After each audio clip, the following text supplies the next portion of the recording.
My name is Jen Kunkel. Today's date is March 30th, 2017, and I'm interviewing Mrs. Marchal Hudson on the Ball State campus as part of the Ball State University African Alumni Oral History Project.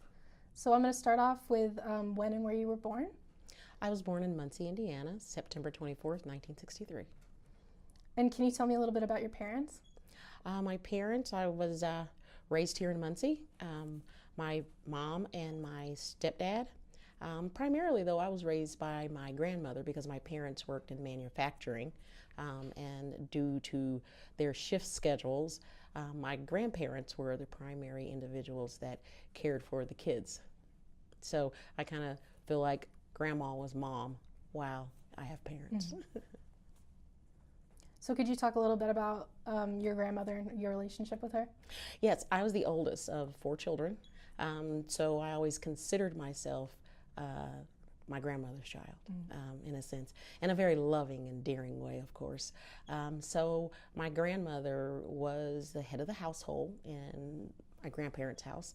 When I say head, meaning while my grandpa was the breadwinner, she stayed at home with the kids and ensured that the house was taken care of and we were fed, bathed, cared for if we were sick or anything like that. So that's why grandma was like mom. And in reality, we called her mama, okay? Because as a small child, you tend to make those connections by way of touch, feel, loving moments, and we never said grandma. It was odd because she was the person you woke up and you saw in the morning, and the person you saw at night, and who kissed your boo-boos and made you better, made sure you were fed and bathed. While my mom, she's great, they were working, so she was mama, but I wasn't the only person that called her that, not just my siblings. There were people in our neighborhood. So because we were, kind of a close-knit family, and the families were families to each family. So sometimes we'd call other people, say, hey, grandma, and it was just endearing. It was the way you connected and everyone knew that you belonged.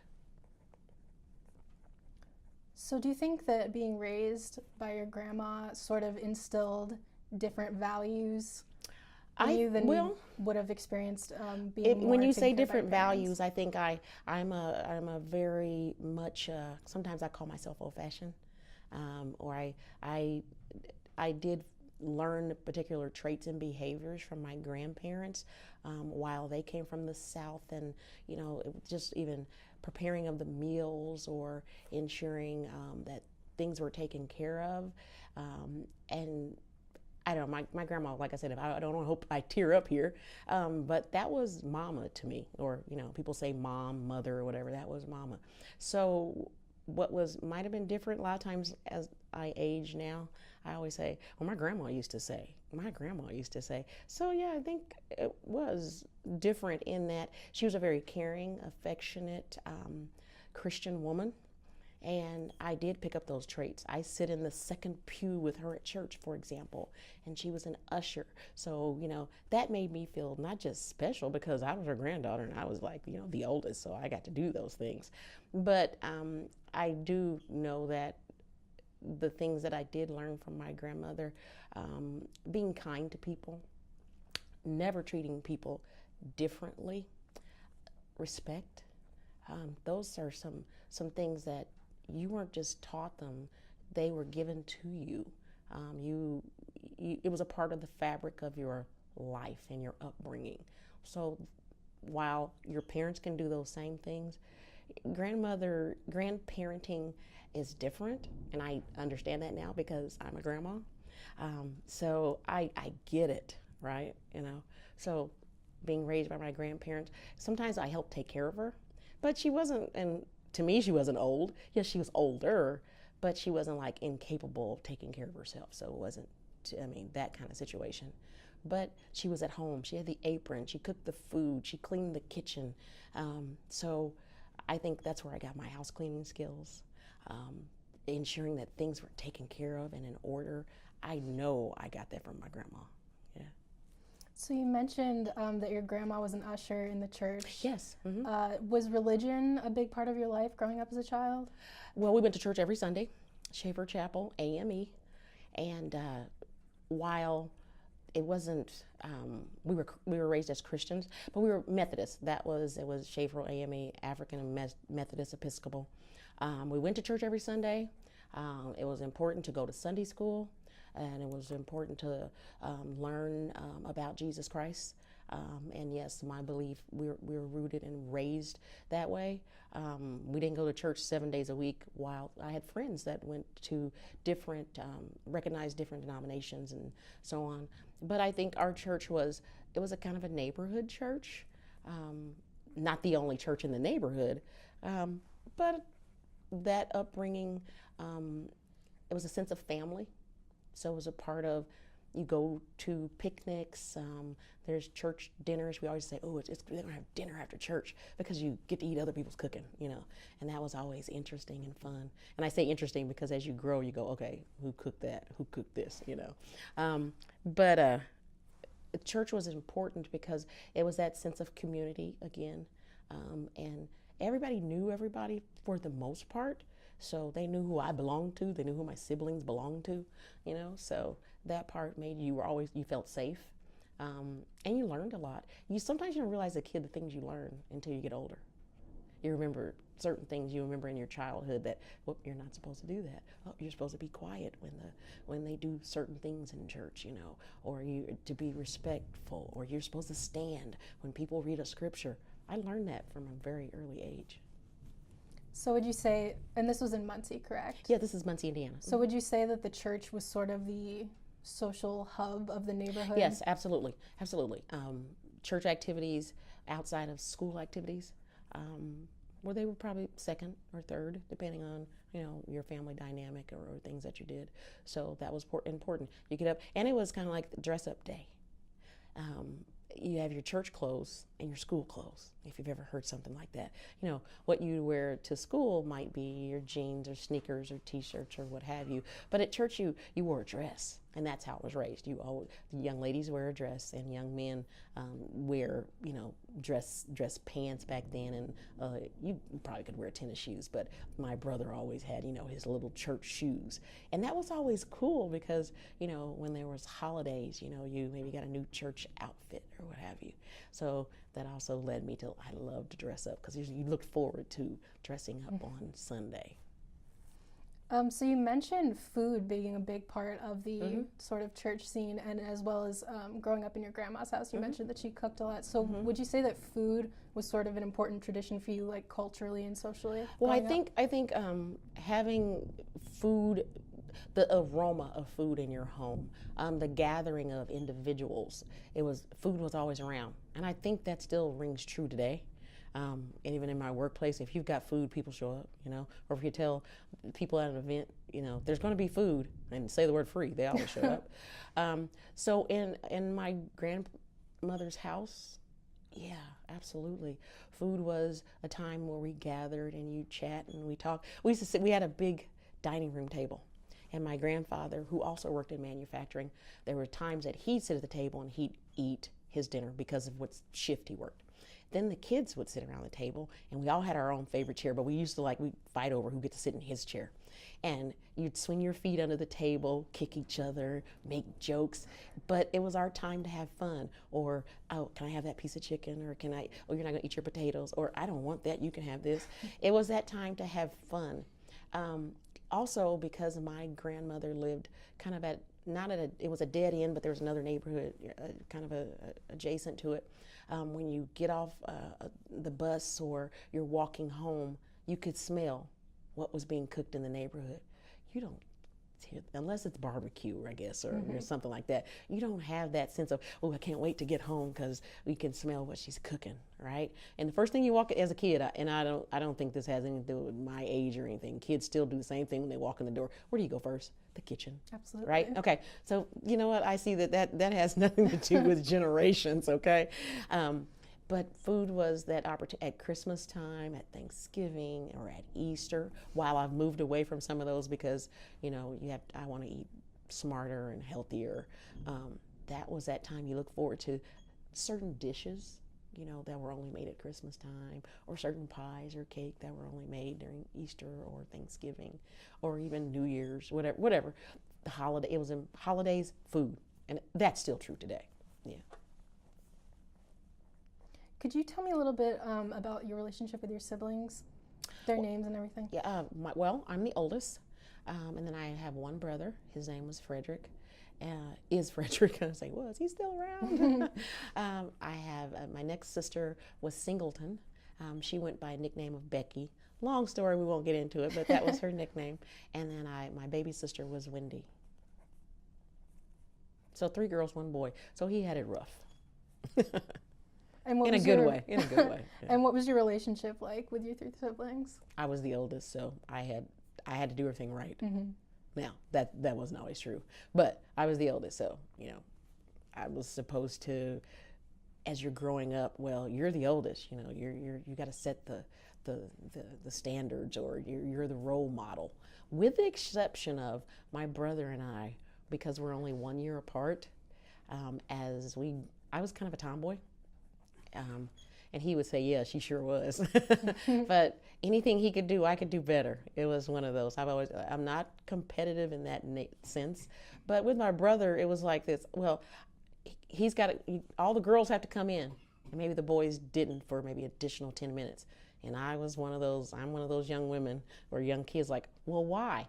I'm smarter than him. I can beat up his friends or what have you. Why does he get to stay out, right?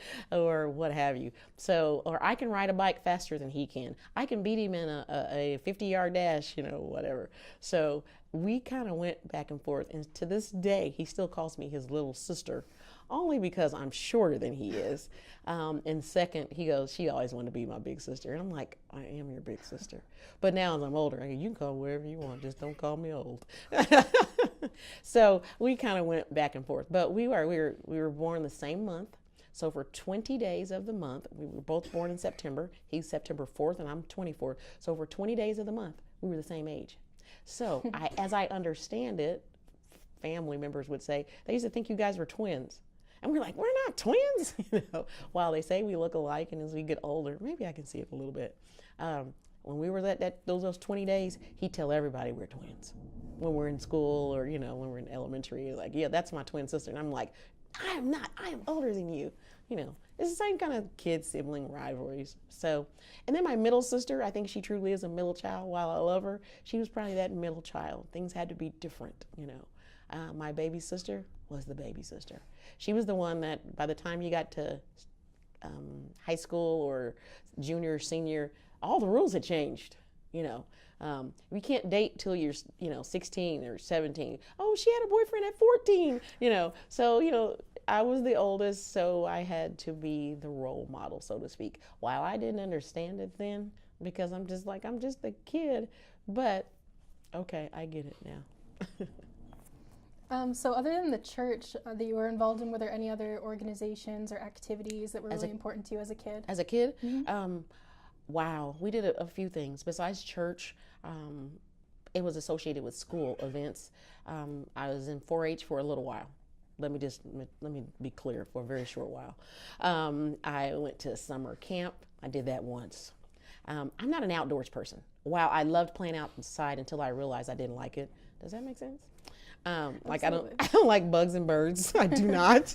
I don't like getting dirty, and I'm not a germaphobe or anything like that. It's just, but at one time, I do remember I did all of those things. But to be perfectly clear, the outdoor activities were not at the top of my list as I aged. Other activities, church, I keep going back to that. But I did things in school, like, some where it was a kind of all sport or all grades participated in sports. And I was in a science club in the 7th grade. And I was a cheerleader a few years. Was it 8th, 9th, and 10th grade? Some clubs, little small clubs in school. But so I was shy, and nobody believes that now, but I really was. I'm serious. You have to go back and find those people way back then. Now, nobody believes I'm shy. I don't get it. So since you were more of kind of enjoyed indoor activities and maybe being by yourself, were you a big reader at all? Actually, yes. I liked reading and I liked writing. I did Girl Scouts too, I'm sorry. And I actually liked Girl Scouts until we did that one camping trip.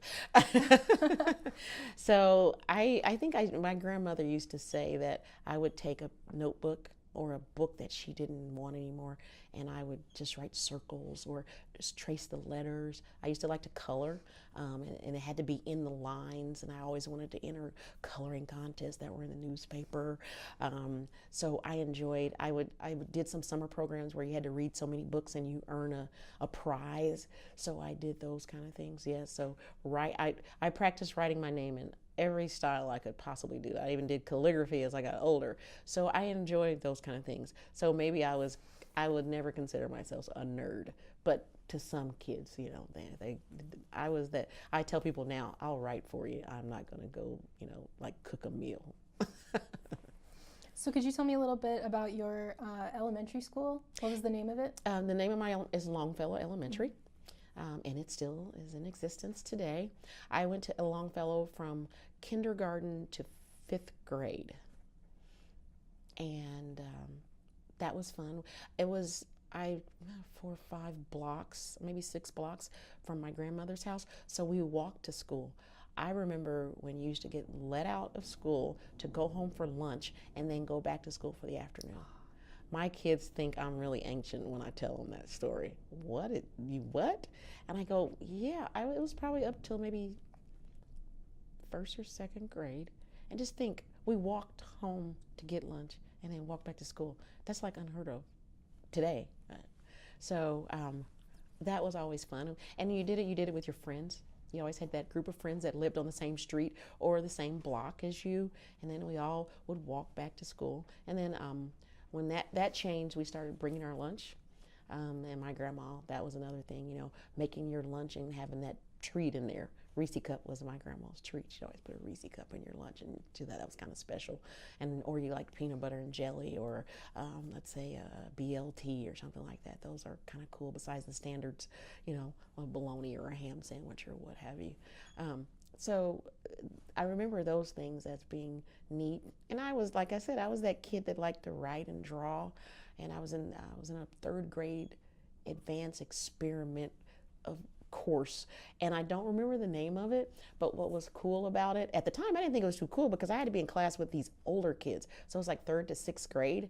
So to put 3rd graders and 6th graders together, and they were the kids that did well in school, and they achieved good grades. So we were put in, and so we had like, I don't know what the class would be called today, like an experiential learning opportunities. We would do projects.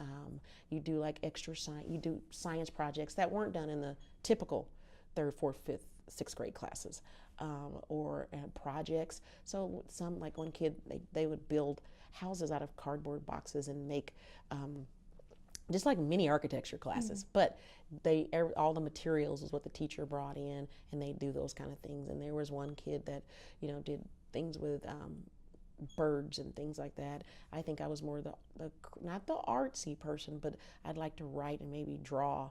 And when I say draw, it's more drawing lines and things of that nature.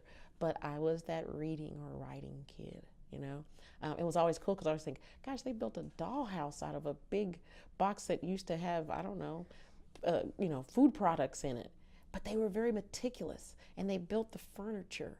So we'd have these, and I think it was an experiential opportunity. I don't remember if it went on the next year, but it was kind of neat. So I interacted with kids that were 11 or 12 while I was just 9. I know my parents had to probably sign a note, but it was an opportunity. But only the children that were selected were the kids that were excelled in their academic studies. So do you feel like that experience of being in that sort of experiential, would you call it maybe a gifted and talented type of program? It would be, but it was just, yeah. They didn't title it then, but like I said, I don't remember if it went on. So would you say grades. That kind of cultivated more your love of reading and writing, and did that follow you into high school at absolutely. all? Yeah, absolutely. So you felt, well, I don't know if I'd even thought of it as an honor, but you knew that, oh, you got to do this and another kid didn't. Well, that's challenging in, that grade level, but you thought, oh, well, why did they pick me? Oh, well, you got good grades, you got good marks, your report card was, all good grades, so they selected you. Now, that was a challenge because you're dealing with older kids, so there maybe, we didn't call it bullying back then, but, you know, when you have girls 9, 10, 11, and 12, I look back at it now and go, you know what, I was probably being bullied and I didn't know it. So moving on to your high school years, would you say that you continue to be sort of interested in maybe like English and art and those sort of? Yeah, actually, I was one of those kids, and my sister-in-law is similar, that like to diagram sentences. Nobody does that anymore. But we enjoyed doing that. So I enjoyed a lot of my English classes in high school, math up to about, you know, second year of algebra. But then I kind of like, I moved to business math, and that kind of set the path, laid the pathway for me to say, I want to do something business-wise in school. So it did really impact my decisions. And besides the classes you were required to take, I don't know if we called them electives back then, but the courses that you get to choose, I would pick classes more in line with that type of, what I assumed would be that type of work that's available to me when I graduate, from high school. And what was the name of your high school? Muncie Central. And I know, speaking of your interest in business, that you actually worked with BSU at the Cooperative Office Education Program. Could you talk a little bit about that? Actually, you had to be a junior or senior in high school and to kind of apply to be in that program. Similar to, if you remember, DECA, or I think they call it a different program now.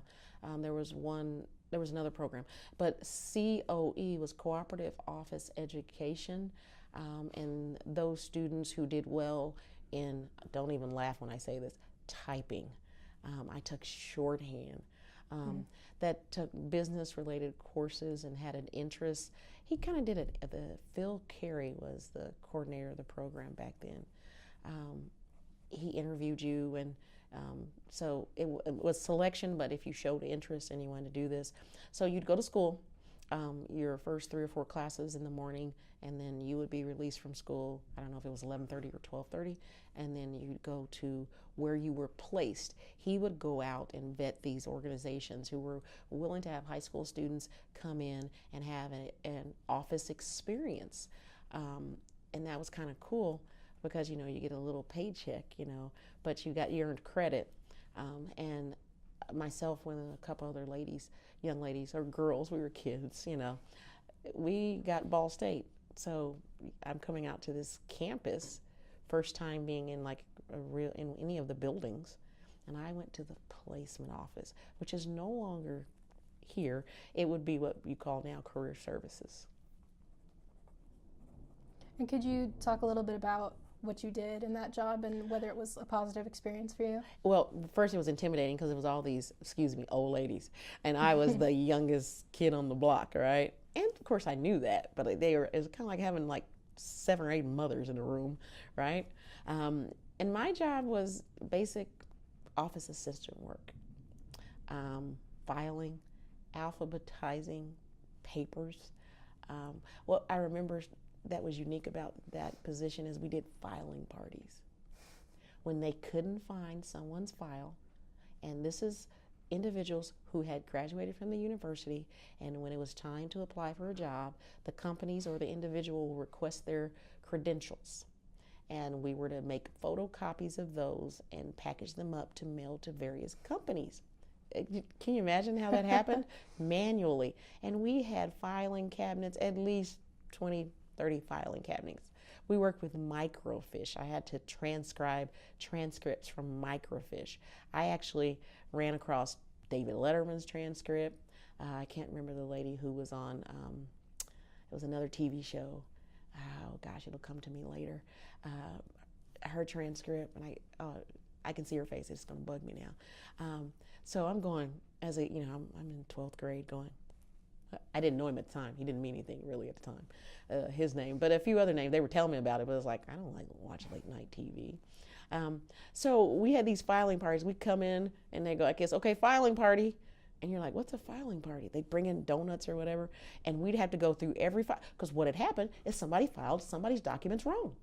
Oh, we'd eventually find it, but it was, I just remember filing party. And I would have stacks of file, 30, 40, 50, 100 files. People, you pull them out and you put them on this table, and they would just stack up. So guess what my job was? To file them all back. Or if someone's looking for something, I'd go through somebody's outbox, inbox, outboxes. This is how I learned working in an office. So it was a fun experience. I learned about the ladies that worked there, and there I learned that I go to school with your son. Oh, you own this business in the city of Muncie. And they would just tell me things about children and families and marriages. And so I just had like a big office of mothers. I used to say that I got a big office of mothers here.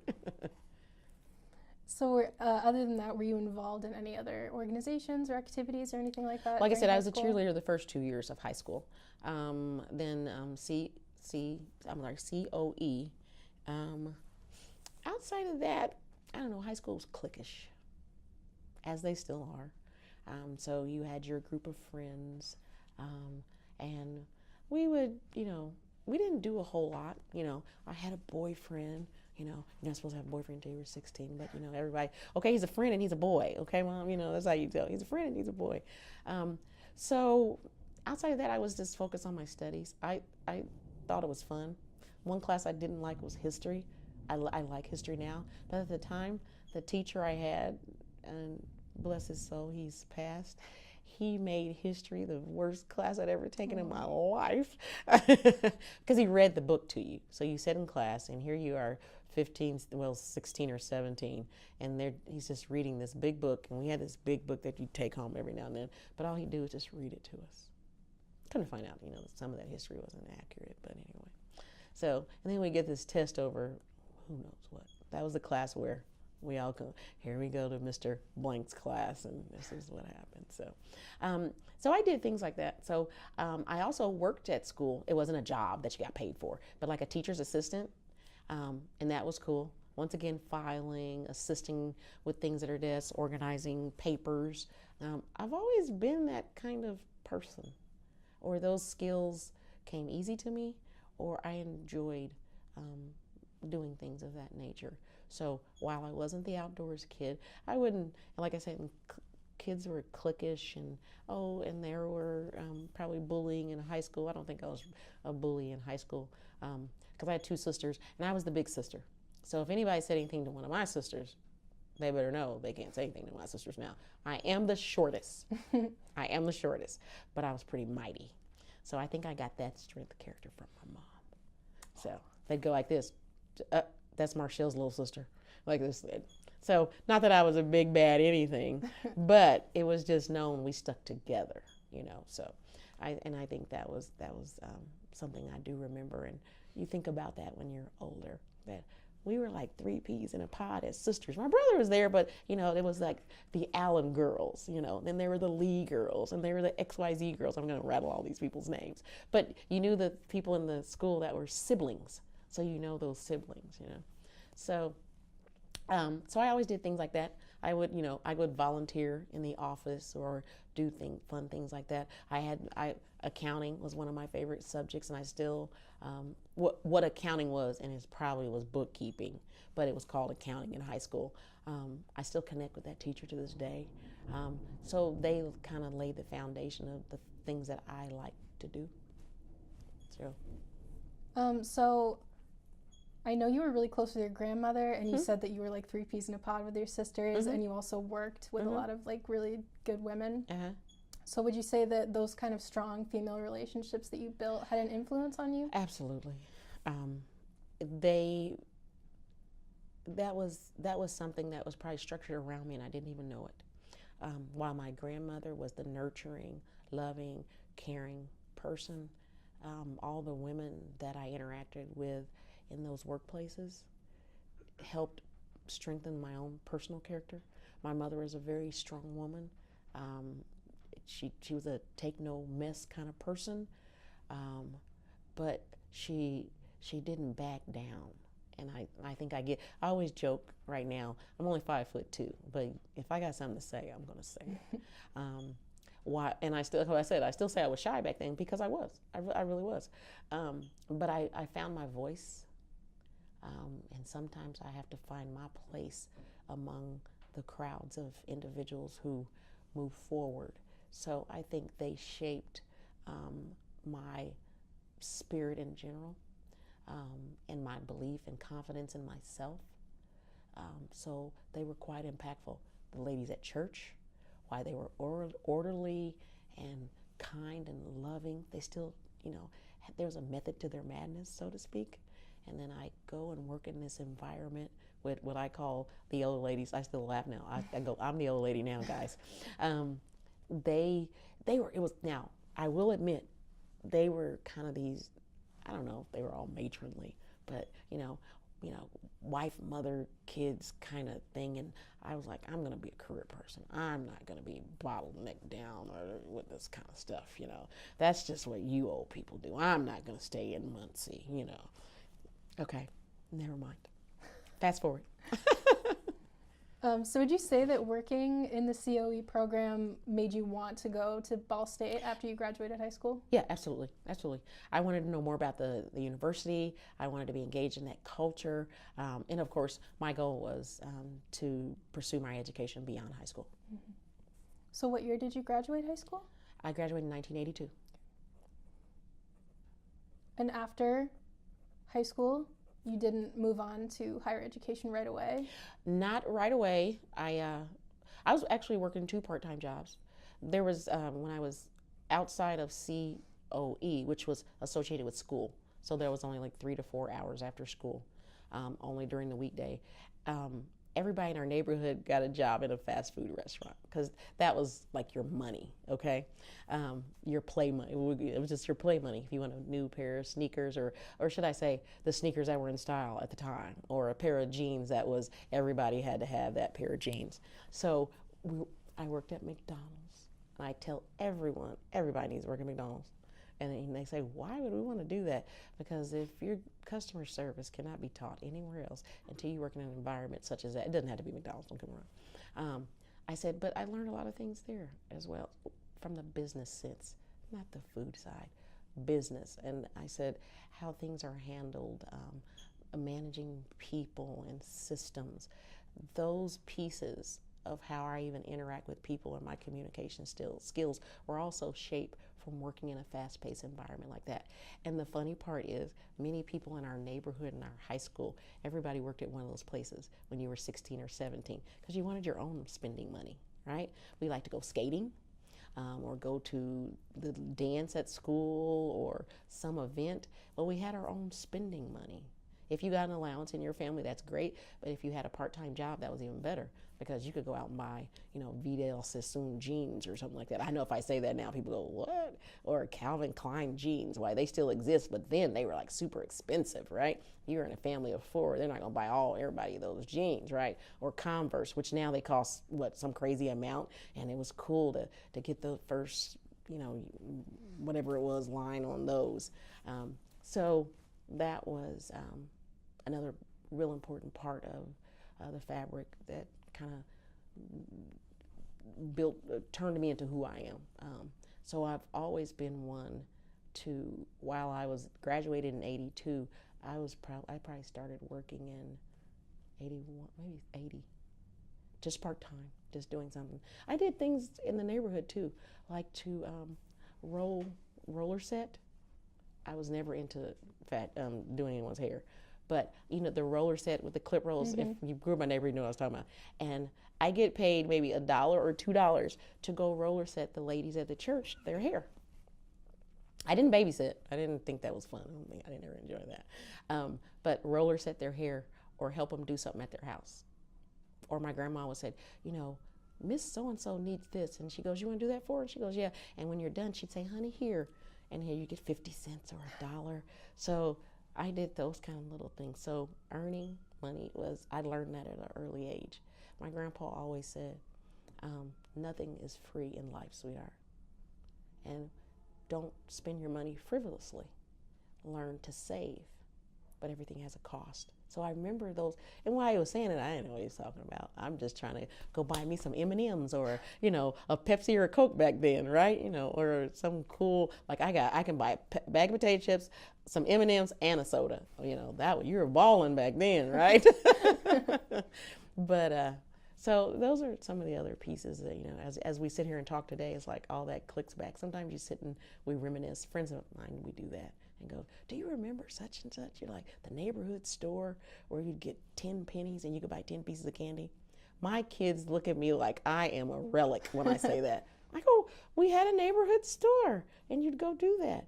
You know, a soda pop used to be $0.25. And they're like, what? We're like, yeah, that same can used to be $0.25.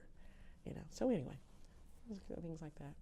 So while you were working these part-time jobs and kind of doing odd jobs around the neighborhood, were you also pursuing your associate's degree? Well, the part-time job, that was in high school. Oh, okay. And I started taking classes a year probably out of high school. I mean, when I was out of high school. I worked at McDonald's for still a little while. They actually even offered me an assistant manager job, but I knew that's not the field I wanted to work in. But that told me something about myself, because they sit down with you, your work ethic, you know, your abilities, and to select me out of all these people, while that was an honor at that age, that's not what I wanted to do. Right. I said, no, I'm going to school, you know. And so then I got somebody retired and had to leave the placement office. And Doris Edwards, she's deceased. I think there's an award named after her here at Ball State. But she encouraged me to apply. She said, it's just, you know, you can work and, you know, maybe go to school or maybe work this job part-time or whatever. But it was a full-time job. And I thought, it's a piece of cake. I can do this, right? I'll do this for a little while, you know. And I'd fallen in love by then, right? Okay, so, you know, okay, let's rewind that. Let's not rewind that. But so I applied for the job. And, of course, I got the job. And not realizing what I had done, you know, other than you kind of know, I'll be honest with you, I know when I can do something, when I can't. And so that was a great opportunity, yet, you know, it opened up a whole can of worms in the sense of, oh my goodness, I'm working, and I said I wanted to go to school. Well, how am I going to do that? Oh wow. And then I got to go talk to a counselor. I got to fill out an application so I can get in Ball State. Well, all these people are around me. They were helping me. There was John Reed and John Wright, who worked in placement office, and Glenn Rosenthal. He was the director at the time. Each of those individuals sat down with me and counseled me on what to do and the pathway to go and who to talk to and what you're looking for. I could knock on any of their doors and ask a question anytime. So that was an opportunity that while I probably took it for granted at the time, it was a major impact, and it helped. So I would take a class at a time. It was quarters. So I don't know, you weren't around when they had quarters, but I'd take one class at a time, while working and starting a family and having a husband. Still a piece of cake to me, you know, like I can do this, right? While, you know, it got to be challenging at other times. I'm a busybody, so to speak. Maybe that's not the right word, but I like to be engaged at all times. And I realize that even to this day, even now, I still have 100 things I need to do yesterday. But I took it all in stride because I didn't believe there was no, you can't do it. So while earning your degree and working and balancing a family and everything like that, what would you say was your greatest support system during that? My grandmother. While I hear the stories of the expenses of childcare and the challenges, I didn't have that because my grandmother was my rock. Even before I got married and got my own place, my grandmother was my rock. I get off of work, my grandmother had dinner fixed. That was mama, okay? You just like, and then it's interesting that the placement office knew when my grandma called. They go, your grandmother's on the phone. And she was always, hello, sweetie, is Marchal there? You know, or can I speak to Marchal? So they all knew her. So, you know, and sometimes she'd fix a dish and say, take that to work with you, you know. So she was my rock, you know. If anything went wrong, I'd cry on her shoulder. She said, it's all going to be okay, sweetie, we're going to say a prayer and you just keep it, you keep moving. She probably didn't say it that way. She just said, you're going to wake up tomorrow and it'll be okay. And she was right. And do you think the administration and the advising you received from Ball State at that time also helped you sort of find your path? Kind of, because as a non-traditional student, I don't know if I knew I was a non-traditional student, path-wise, the advisors weren't as helpful, and maybe because I didn't come in as a traditional student, so I had to ask more questions. But the first advisor that I really remember, and I say that because it was in North Quad, and you kind of got bounced around. It was a whole different structure than it is today. I remember the one advisor saying, well, you know what? You're a black woman. You need to go into operations or engineering or something like that. And I'm looking at him like, why would you say that? This was a black man too. And I was like, why did you say that? And he goes, well, there's lots of opportunity. It's a field that has scarce, it's scarce. The scarcity there is there. It's wide open for you. All right, but I don't want to do that. But I don't want to do that. He went, no, this is, and you should take these classes. He never asked me, what do you want to do? What do you enjoy? Where do you see yourself? He never asked those questions. I walked out of his office quite irritated. So from that point on, I learned to read the catalog because I worked in the placement office, and they were career counselors. They would help me read the catalog so I know what classes I need to take. I never went back to his office. I still know him to this day. And I go, and I still don't want to do what you told me to do. But he didn't look at it that way. I think I understand now why he was doing it, but that's not. And he was looking at making more money and forging ahead as a black woman and these things. But you need to find out what this black woman wants and what she want to do. Don't categorize me based on where there's not a lot of people that look like me. You have to find out where my sincere interests are. And so that was kind of a negative experience on a counselor. Yeah. And did you have any other experiences, whether with administration or professors or other students, of kind of categorizing you based on your race or gender? No, I had one counselor that's pretty rough, and I know her to this day, and we're good friends now. But it was, rule of 9, or you have to take these classes. You take these classes, and that's it. No exception. You have to pass this. This is a prereq, and that's how it goes. Okay, next. I was like, what just happened here? Do you even know my name? I know her right now, and I've interacted with her on some other occasions. While she's retired from the university, we talked, and she didn't remember. She said, I'll be honest with you, Marchal, I didn't remember back then because it was so regimented. I had, things I had to do and get the students through, and so I never got that from any advisor. So I didn't use the advisors the way I recommend my daughter or my son to use advisors in a collegiate setting, right?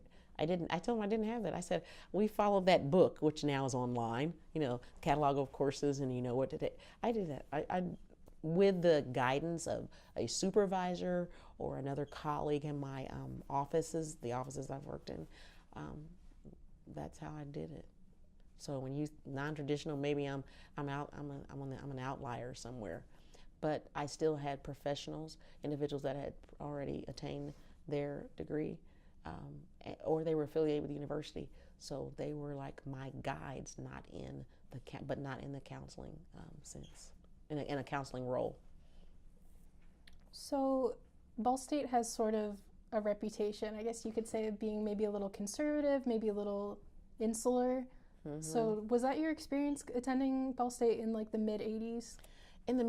I'll be honest with you, in the mid-'80s, I probably didn't recognize it as much because I had a different focus. I didn't live on campus. I was what I thought I was, a grown woman, a mother and a wife, and a daughter and a granddaughter. So I came to work. I studied in the evening or on the weekends. I did things with family. Then I came back to work. So quarters or semesters went by quickly because I was always busy. I didn't engage a lot as an undergrad until near the end, excuse me, with a lot of other students, because either I felt I was older, and my experiences were different. So I probably operated more as a full-time employee than I did student life. So not the typical, I'm going to school and that's all I'm doing and I'm just working a part-time job. No, I did it full-time all the way. I was a full-time employee all throughout my college career. Did that ever feel isolating at all to you? Maybe not being as involved in like peer activities Sometimes, and stuff like that? Sometimes I was like, and while the doors were open to participate, I didn't feel like I would be welcomed or it would be comfortable.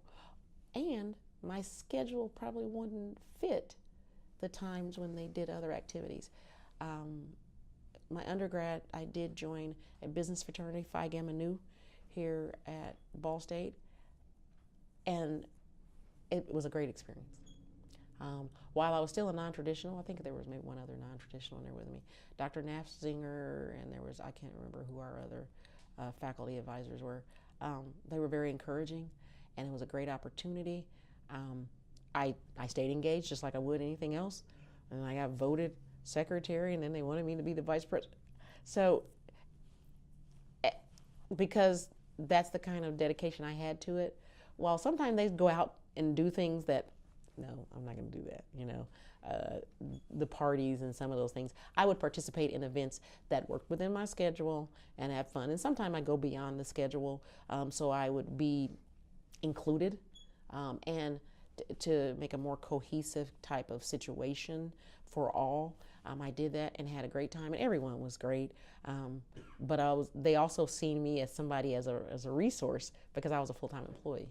So that worked out to be really good. We did a scavenger hunt one night, and while I feel like I was old doing it, the students didn't faze them. Maybe I felt it on the inside that I'm older, but they didn't. I was on a team, and we had to, do something, finding things in and around campus, and that was cool. So it made me think, wow, if I'd have done this differently, yeah, things would have been different. But I also believe in everybody's situation is not going to be the same, and this is what God designed for yours. So Phi Gamma Nu, you mentioned, is a professional business fraternity. Yeah, it's a business fraternity in and I know the College of Business. Mm-hmm. Yeah, and I know that it is kind of divided into professional, social, and philanthropic work. So do you think that having that kind of diverse experience of different activities in your fraternity better prepared you for your career? Absolutely. I think it continued to build my confidence with established connections, and it helped me in my workplace because I was also hiring students at the time. So it had many impacts in that respect, and it did help. I learned from the students how students think, that is those students that were traditional students, as well as interacting with them and learning, how they manage their lives, how they manage their studies, how you persuade individuals that their focus is just school, and then outside of school, they have fun and do these kind of things. That it's like going on to a bigger high school in a sense, but we're more responsibility and you're more accountable. So working with students, I was working like two sides of the fence, and that was interesting. And I established connections and friendships along the way. So did working with students in that sense sort of make you want to work in a university setting or with students Absolutely, later on? Yeah. Mm-hmm. And I think that probably solidified, some of the roles that I took on, as well as the level of comfortableness in doing some of the tasks, working with students. It's always been not just an interest, but an opportunity to share and learn. And I always tell students, I learn from you just like you learn from me. And as I said, the goal is we just continue to learn from each other. So were you a part of Phi Gamma Nu while you were going for your associate's degree? No, bachelor's. Okay. Mm-hmm. So what year did you achieve your associate's degree? Associate's degree was 95, and bachelor's degree was 2000. No, I'm sorry, 98. I'm ahead of myself. And then the master's degree in 2000. Okay. And what were each of those degrees in? My associate was, it was called like mid-management, my associate degree. My bachelor's degree was management with an emphasis in human resources, HR. And my master's was in OPCD. I don't think that track is, they've changed the name of that track now. It's Organizational and Professional Communication Development. And did you have a specific sort of path in mind while you were getting those 3 degrees as far as what you wanted to do with it afterwards? Absolutely. Business and management was my focus. So the master's, which I kind of had conversations with various faculty about what I wanted to do in a master's program, I had to go back and ask myself and what I enjoyed doing. Communicating verbally or written, or engaging in opportunities where I'm constantly engaging with people. So I chose the communication track, while some encouraged me to go get my MBA. I didn't think that's what I wanted to do. And I said, I hate statistics, guys.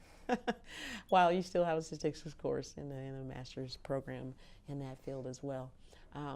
The communication side is where I wanted to take it a bit further to explore and strengthen some of the skills I had acquired through the College of Business, and it kind of really put me where I was comfortable, and I'm still friends with some of my faculty from then, and actually work on projects now or in nonprofit situations with individuals in that program.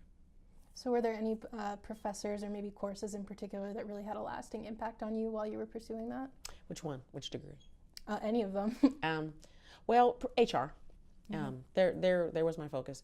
Dr. Montagno, Dr. Hornsby, Dr. Nagzinger, Dr. Harris. I mean, I worked in the College of Business. My office was in the College of Business. So we were like, well, a big family, so to speak. While I was in their classes, I worked and it was called, it was a computer competency then.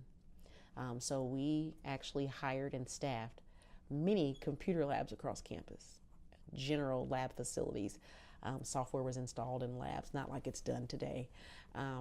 So I worked with those faculty from a lab perspective, but I also sat in their classes because I would take a night class and take a class on my lunch hour. So we were constantly engaging and having conversation, and I was doing my homework. I could just walk down the hall if I had this problem with this assignment, and I could walk down the hall and have a conversation with Dr. Hornsby or whoever it was, that was my instructor. So I actually had a lot of great advantages by pursuing my education that way. While it may had its challenges, from the family and work-life balance, I also had another great perk that other people didn't have. So it worked out for Marchal. So you mentioned working the computer competency program, and I know that Ball State really has an emphasis on sort of integrating technology in the classroom even today. So were you sort of a witness to? Yes, because it was lab competency, computer competency, university computing services. Now it's unified technology support with ITS and so on and so on. Yes, so I've been a part of all of that as it has evolved. I was around when there were disks this size, in a computer, and the printouts with the perforated edges and so on. And then the old apples were, they were orange and green, and I watched all that. I was a part of it. I set up equipment. We ordered equipment. We installed software. We trained the students and graduate students. So I was involved every aspect from a lab perspective. And how the labs across this campus have evolved and changed over time. So business is not typically a very diverse field and not a very a field where a lot of women have sort of high authority positions. Did you always feel like you were respected working in these environments? Well, I think you have to give respect to get respect, first of all. And second, the roles that I've had the opportunity to be in, I've always had some sort of leadership type of responsibility, management or support, with exception. And even with starting out as an office assistant, I kind of forged my way through how to, whether I filed everything first or, finished my test. I think it's challenging in the business world, and we're in 2017. Yes, a lot of things have changed. But maybe the job that I was in, and I was in technology, okay? Men dominated, right? And while they still do, but it has changed over the time. I've watched that change. It was a male-dominated field for the upper management. The area where from a lab management, that's where I started at. It was mostly women, with the exception of the technical people were guys. With the exception of if there were two, you're doing really good, that were women. So respecting what I did, I managed people. That's what I did. I ensured facilities were covered. I ensured the students were trained. I had to ensure that they knew the rules. I had to maintain security, ensuring things were opened and closed and those kind of things. So I think I've always had keys to something, right? So I was kind of seen, it was probably a high level administrative assistant coordinator type of role, while the titles were different in each area. Those were the type of roles that I had. So respect for what I did. Well, we were unique on campus still, to manage labs. There was at least one computer lab in each academic building on campus until they added the computer labs in the residence halls. And sometimes there were 2 lab facilities. So that was a challenge, because I sat down and had to interview kids walking right in out of high school, or those kids who knew more than I did when it come down to programming a computer or understanding applications. So that was always interesting, because I'm hiring these kids and they're going to leave here and get better jobs than me, right? So the respect was there, because they knew what I was like. I had to learn what I had to do, but I was confident in that, and I had supportive leadership. I think that's probably the biggest thing. But the men were in charge, so to speak, and I look at that today and it's like, yeah, there's always been a male director. There's always been the male VP over that area. It's always been that way, and it still is. So were you involved, besides your fraternity, were you involved in any other organizations while you were here at Ball State? I was a student SHRM member, and that's Society of Human Resource Management. I received even a scholarship while I was a student SHRM member, so that was kind of cool for women in those fields. Outside of those activities, college-wise, I just attended events on campus. But like I said, I was married with children, so those were, I definitely did the SHRM because HR was my emphasis. So I wanted to be engaged in that process. And I went on to pursue my certification in that field, and that was a senior professional human resource management. So I did that as well. So I stayed engaged. I participated in that program, and we traveled and did a kind of a case study. One time we went all the way to Cleveland, while I still was kind of like the older person in the group, but I was part of the team that the HR program sent. That was another opportunity. So outside of that, I did were minimal in the grand scheme of things, but that school was just a part of my life. And it was a goal, but it wasn't what I did 100% of the time.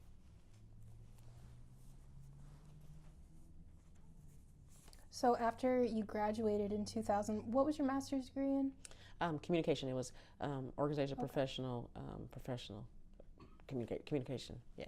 So after you graduated in 2000, what did you move on to do as far as your career path? Actually, when I graduated, I think I had to remember now. See, I'm getting old. I took on the role of coordinator of the General Computer Labs in UTS. And that was supervising full-time staff, graduate assistants, and students, and managing all the labs on campus, including the labs in the residence area. From there, I went on to be, my next professional role was workforce development coordinator in UCS. And then I went on to be, I'm currently now the assistant director in Unified Technology Support. Could you tell me a little bit more about that as far as what you do in your job? In my current position? Mm-hmm. In my current position, my job is to manage and oversee the customer service, marketing, and management of the tech center, what is referred to as the tech center, located in Bracken Library, first floor. That's where we're located today. And when I say that, it's specific units that I am currently in charge of: the concierge desk, tech time support, where the students assisting students with their computer challenges. Also, I oversee the computer labs. So while they have management, I oversee the management of the computer labs. And then I also manage the person who's in charge of all of our marketing and communication within the unit.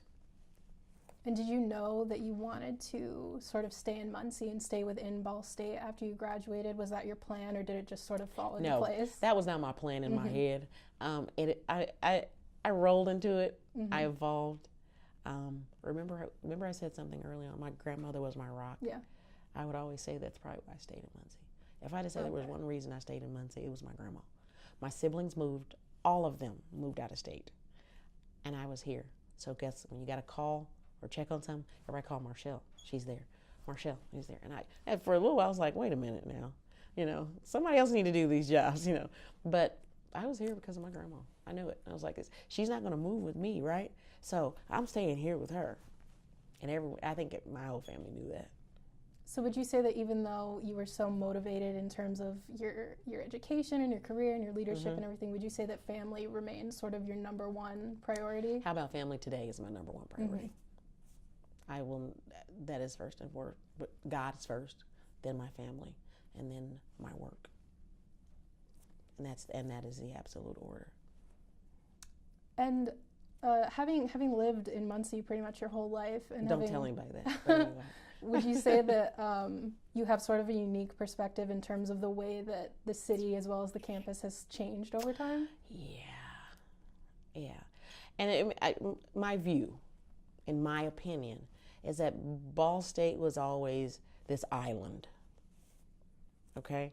And then there was Muncie. So Muncie was kind of, Muncie was Ball State was built inside of Muncie. Does that make sense? So you didn't come out to Ball State unless you worked here. There's an activity that you were, or an event you were attending, should I say. So a lot of my friends, they come out maybe to a party, maybe to a program at Emmons, or something unique that they participated in high school or another organization. Or you'd cut through Ball State. But when you left Ball State, you went to your community, wherever you lived or you grew up in, as a Muncie resident. So it looked like here's Ball State, and you kind of have to be invited in or have something to do there. So that's kind of how it looked. When I was a kid and we're going through campus, maybe for some reason we turned and went down McKinley or Riverside or something, you just go all these tall buildings. Not downtown, I guess it doesn't look like Chicago, so I don't look at downtown that way. But you'd come through Ball State and it's like, oh, I want to work in one of those tall buildings, right? Remember, I was the kid that wrote and write, and I'm going to be, one of these lady managers that you saw on TV, and I'm going to be in a skyscraper. That's definitely what I'm going to do when I grow up, right? So the taller buildings here on campus, I learned the tallest building was Teachers College, and I didn't want to be a teacher. Not in the sense of a teacher, because I currently teach a course in the management department. I just didn't want to do elementary, though. I didn't want to teach little kids, I didn't know. That means germs, right? Okay, that was the reason. My friends always tell me that was the only reason she can't do it. But so yeah, it was that's kind of how it was. So you'd hear people say, "Oh, you work at Ball State." It was a place in the city, with the exception of manufacturing places that are no longer here.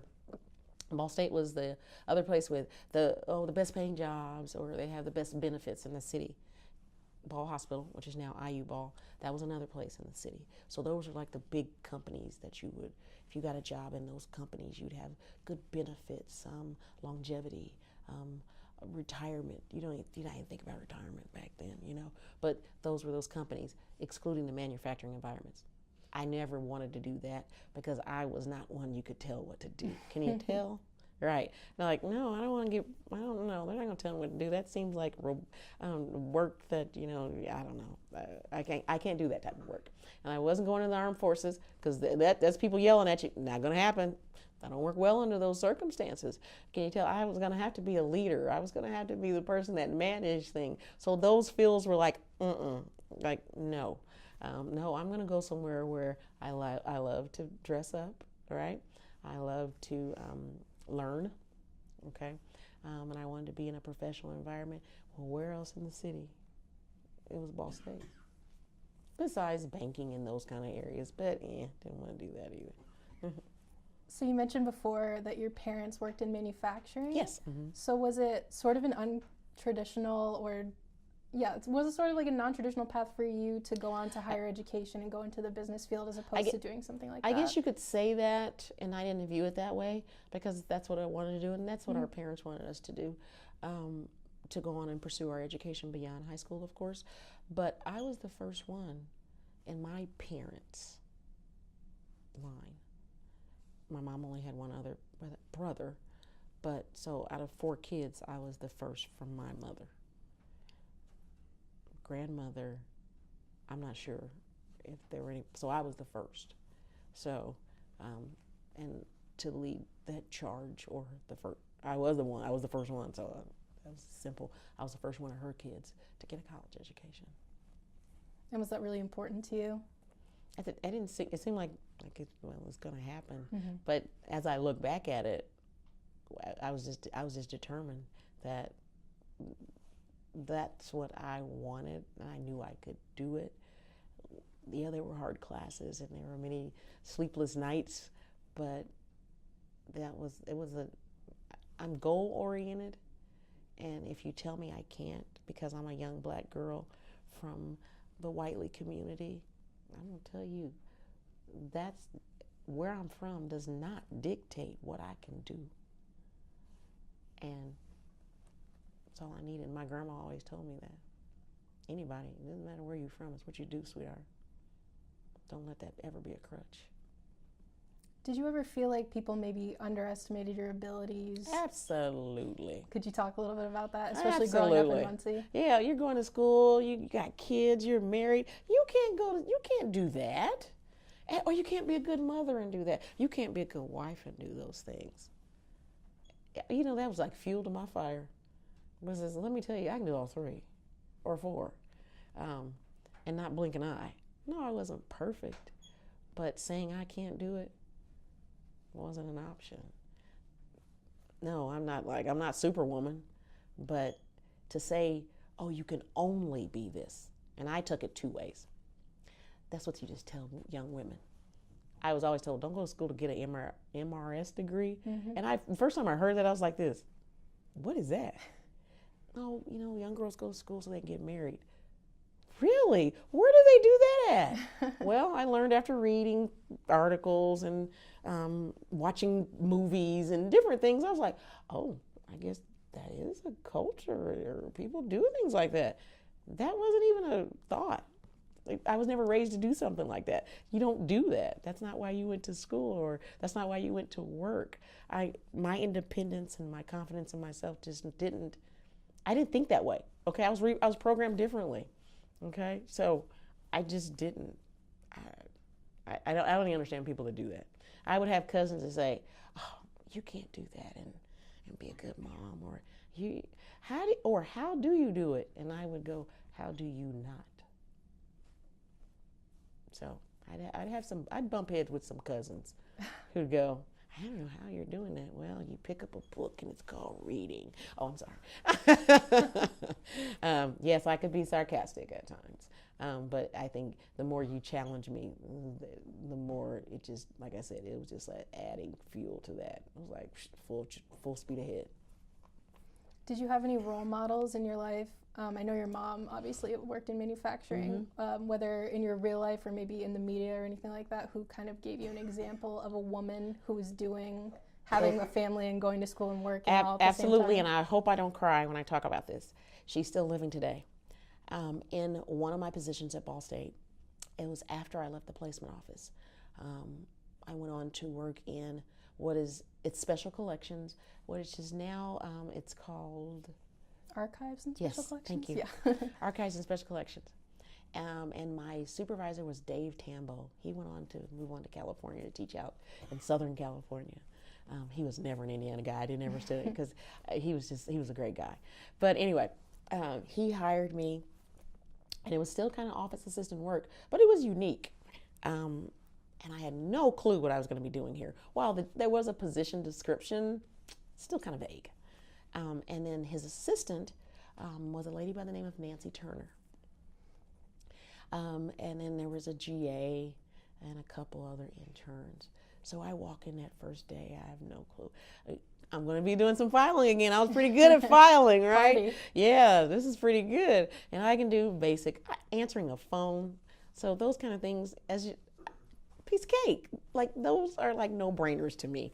Being good customer service representative, piece of cake. I've worked in fast food. I helped in the church, and I worked just doing little things with my grandma. She taught me how to always be kind and respectful to people. So that was like easy to me. So I go into this office and I'm going, I don't know what I'm going to be doing here. And he would teach us techniques of preserving materials. And we learned about the documents they rescued from the courthouse. I had no clue about these things. So it was a history lesson.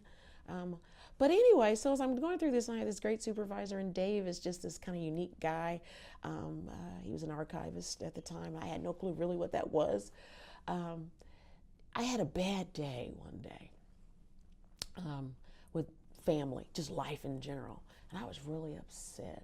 I think I was taking a class at that time, and I came to work just having, you just have bad days, and I forget how the whole day went, but she sit down with me and we talked, and not that I was going to give up, but I was just having one of those days like, oh, I just want to quit and sit down and just go somewhere else, Maybe I want to leave Muncie right now. That's it. This is my out.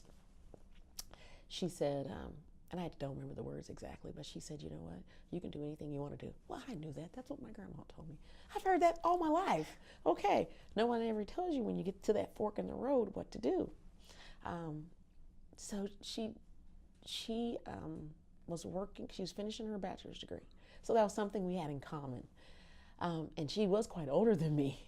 And I was like, so see, nothing's impossible. I got blessed to be with someone that's working full time and going to school. We understand each other's plight. She told me, she said, you know when I started school? And I said, when? She said, I think she has 7 kids. I know. Wow. Unheard of. Her husband was a Muncie policeman.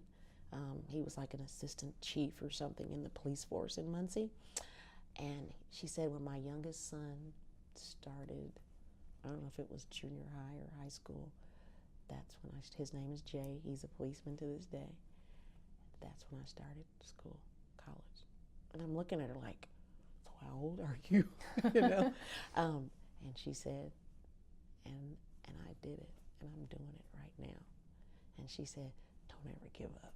You can do it. And we, she talked to me for I was like crying and, boo-hooing, and to see the strength in this woman.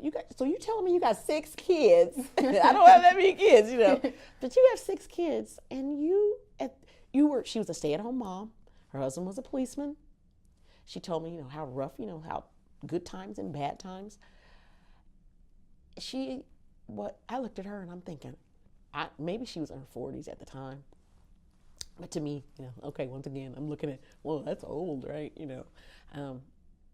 She inspired me beyond measure that day.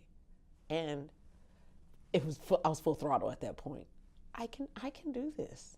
And don't let the worries of the world or the naysayers or a bad class get you down. She said, you keep your head up. What you need help in, go. And she taught me, go ask for help. That's one thing I learned. Ask for help when you need it. Don't be ashamed, and don't think you can do everything. So I told you I'll cry. Tissues right there, by the way. I recently saw her. She has dementia, Alzheimer's now. And it was hard because she inspired me to finish.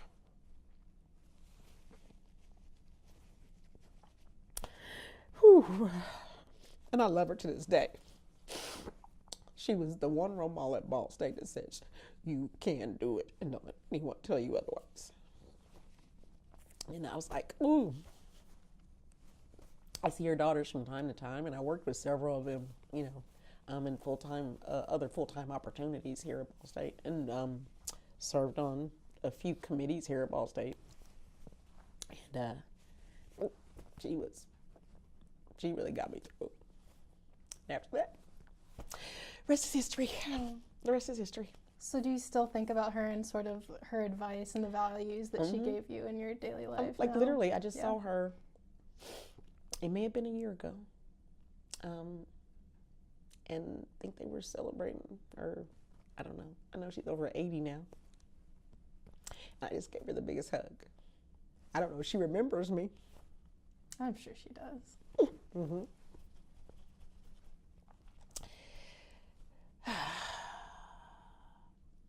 Okay, I just had to breathe there for a second. No problem. But anyway, she had a lasting impact. Ooh. That one always does it to me. You always have that one person in your life that you'll never forget. Absolutely. That you'll never forget. Mm-hmm. So going off of that, what would your advice be for someone who's kind of pursuing maybe a non-traditional path or struggling with maybe finding the resources to go to school and doing multiple things at once? You know what? Today, there's so many resources available, whether it's online, in a library, at some of the school levels, and I say some because it depends on where you go to school at, and some of the resources, the teachers and advisors in churches, in community organizations. There are learning centers in the community that weren't there when I was a kid that advise students and even parents while they have small children. And these agencies can help parents with all the challenges they have in life, as well as helping them pursue additional opportunities to make their lives better.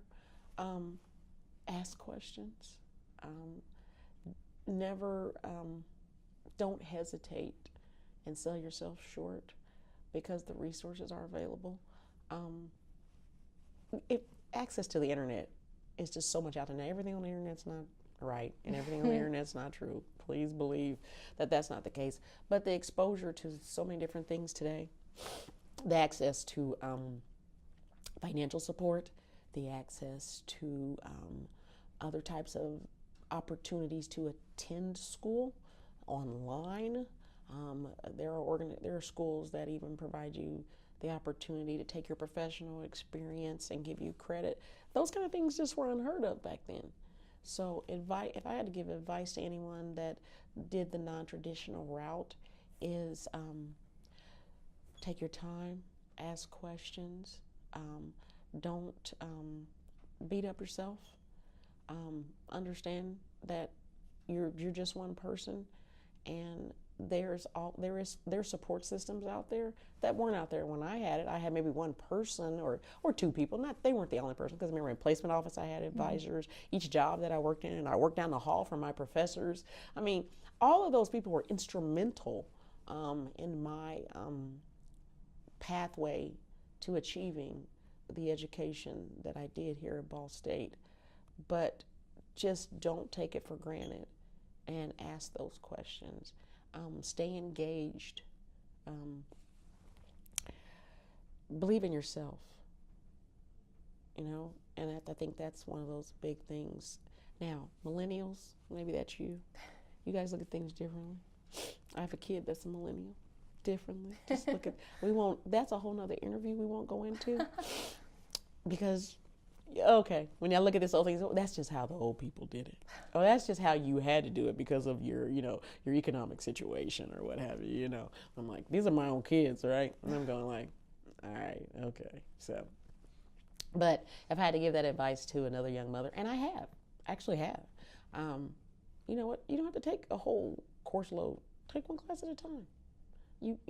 Man, do what's comfortable for you and your family. When it's not comfortable for you and your family, take a step back, take a breather. What's more important here at the end of the day? You have to ask yourself that question. You really do. Now, you can be goal-oriented and focused and do all those things. Just understand you have to strike a balance. And understand that it's not going to be perfect, okay? It's not going to, I have a friend who's coming out.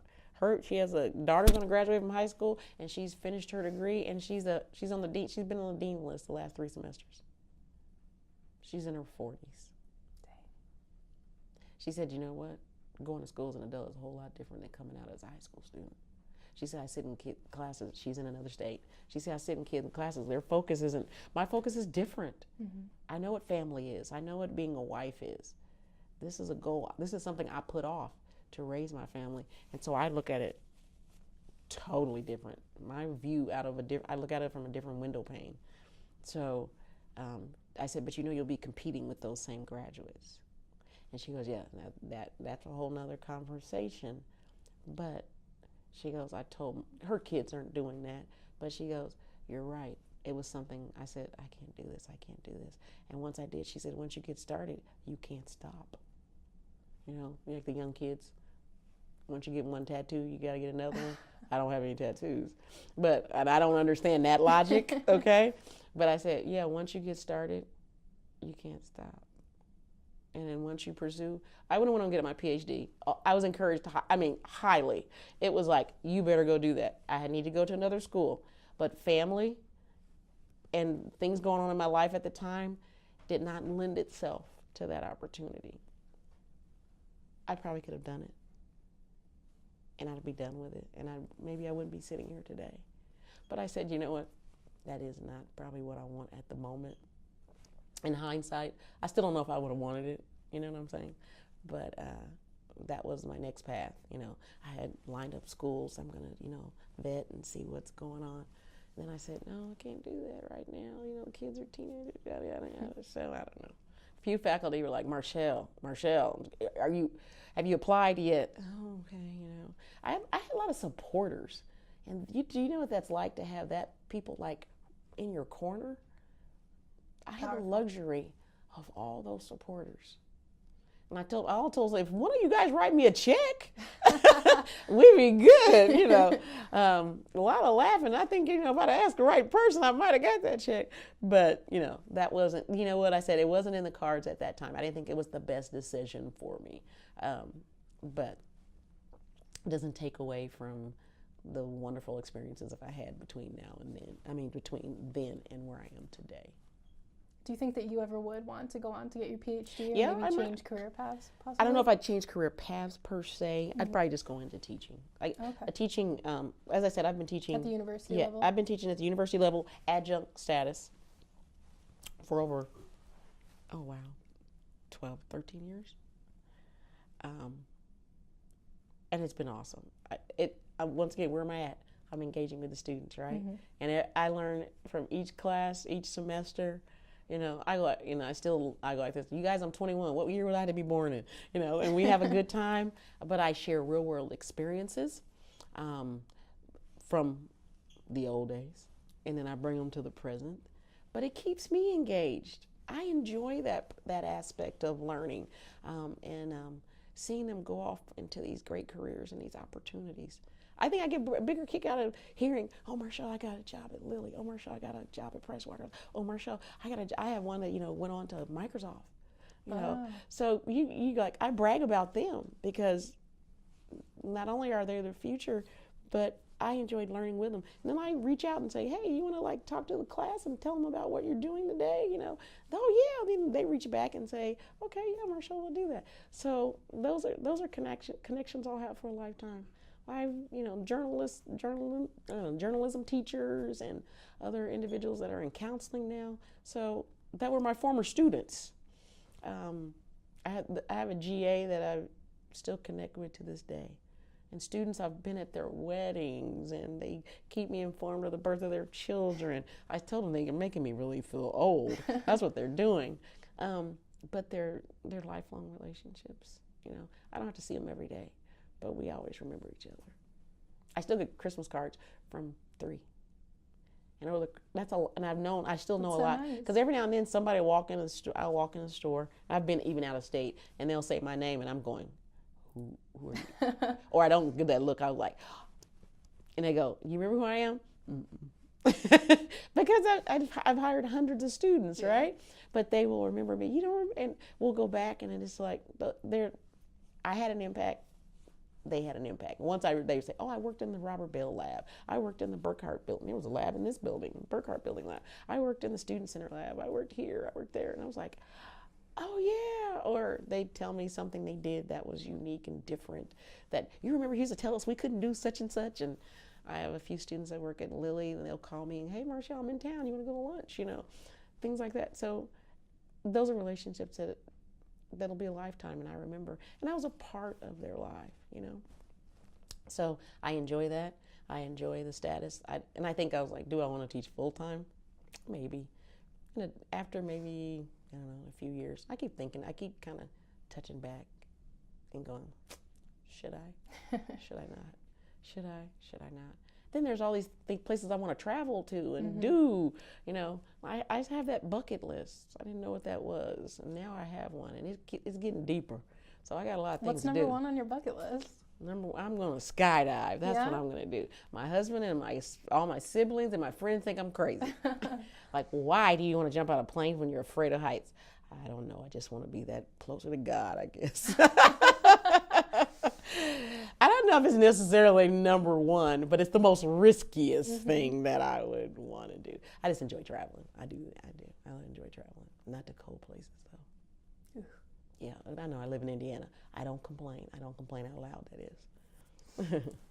So would you say that sort of having those really strong support systems in your life and in your education and in your career sort of makes you value being that support system for students more? Yeah.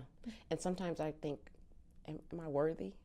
That they call me up. "Marchal, can you be a reference? Can you check out my resume? Will you vouch for me? I'm going to apply to this program. Could you write me a recommendation?" Or those kind of things. Or talk to me about a work interaction that they're having at their company. Or how would you handle an employee that always does? I got a supervisor that does. They come to me, and I'm going, I'm not the expert. I think I always joke with them and say, I went into the wrong career. But sometimes I don't know if I'm necessarily worthy of those opportunities that land in my lap. And then again, it's like, obviously, they wouldn't be asking if you They wouldn't be asking, I guess. And then I always go like this. Now you understand that this information may be unique for your circumstance. It's not a boxed answer. But the whole point, I think I always tell them to take a step back and evaluate and assess the situation and understand you can't change people's behaviors, but you can change what you do, and that you always have a choice. And working with people, I said it's a common question in interviews. Can you work with people? Tell me how you work with people. And I tell them I hate that question. I said, because everyone sits and goes, "Oh yeah, I'm great with people." And we know that is not true. Everyone is not great with people. And I said, these are those challenges that I told you about in life, that you're not going to like everybody you work with. And then there's going to be ones you really like that are not going to stay with you forever. So you have to kind of find your place, but treat people fairly. And I think that's, some of that advice. And then they can go back and say thanks. Some people say, what, you're the other mom. And I'm going, oh my God, I'm seen as a mom. I know I'm getting old now.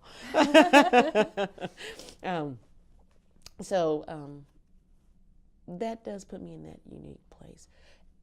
It also tells me maybe that's what you were designed to do. That's your design. That's your piece of fabric in the greater piece of the cloth that is life.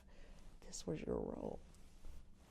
So. Would you say that kind of guidance position is the most rewarding aspect of your job? Yeah, it is. It is. Like I said, sometimes it's weighty. Sometimes I don't, like I said, I'm kind of humbled, like, maybe you can go ask somebody else. I'm not the person to ask. And it comes my way. So as I always tell my husband, I take it with a grain of salt. I give you the best advice I can give you, but I also ask you to explore all avenues. And remember, whatever decision you make, there's a consequence to every decision.